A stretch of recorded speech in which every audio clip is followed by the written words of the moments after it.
Enfant, il a chanté Davy Crockett en habit de cow-boy. Mais c'est en Elvis Presley français qu'il a trouvé sa voix.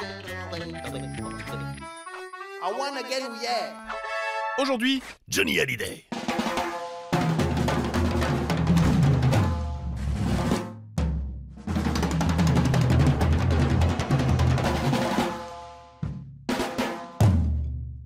Né en 1943 à Paris, le petit Jean-Philippe Smet connaît peu son père, Regarde comme il est beau. qui les abandonne, sa mère et lui, après sa naissance. Oh non. Jean-Philippe est confié à une cousine, Desta, et le mari de celle-ci, l'américain Lee Hallyday, devient un père de substitution. Il lui fait écouter du rock'n'roll et le surnomme Johnny. Desta et Lee sont danseurs acrobatiques et Johnny les accompagne en tournée. Go, Johnny, go. Ça lui donne une idée. Et si je chantais?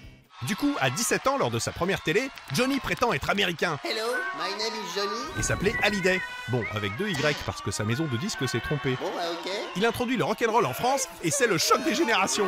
150 000 jeunes viennent fêter avec lui ses 20 ans place de la Nation. Quant aux autres, les vieux, Johnny leur fait peur. C'est un voyou, un blouson noir. En 66, Johnny a tout pour être heureux. Marié à une autre star, Sylvie Vartan, il a un fils, David. Il enregistre à Londres avec des rockers anglais et rencontre Jimi Hendrix, qui l'emmène avec lui en tournée. En fait, Johnny est déprimé, il carbure aux amphétamines. Sylvie veut divorcer, le fisc est derrière lui. En septembre, il tente de se suicider.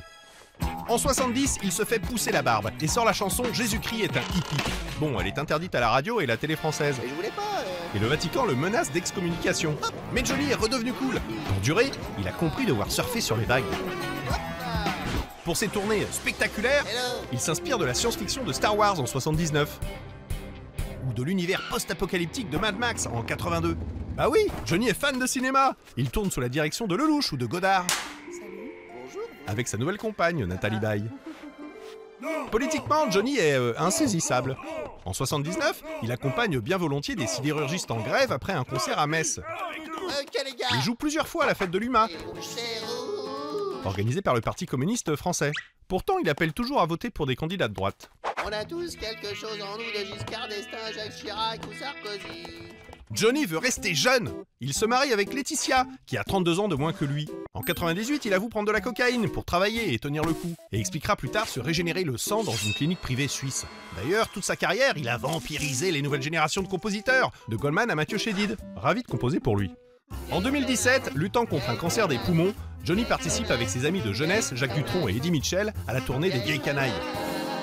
Il va jusqu'au bout, Bon, je vous laisse. mais s'éteint en décembre. Sa famille se réunit le temps d'un hommage national, mais se déchire vite pour l'héritage. C'est pour l'héritage. C'est moi. Parti à 74 ans, l'Elvis français a quand même duré plus longtemps que l'original, hein. Ha, la France!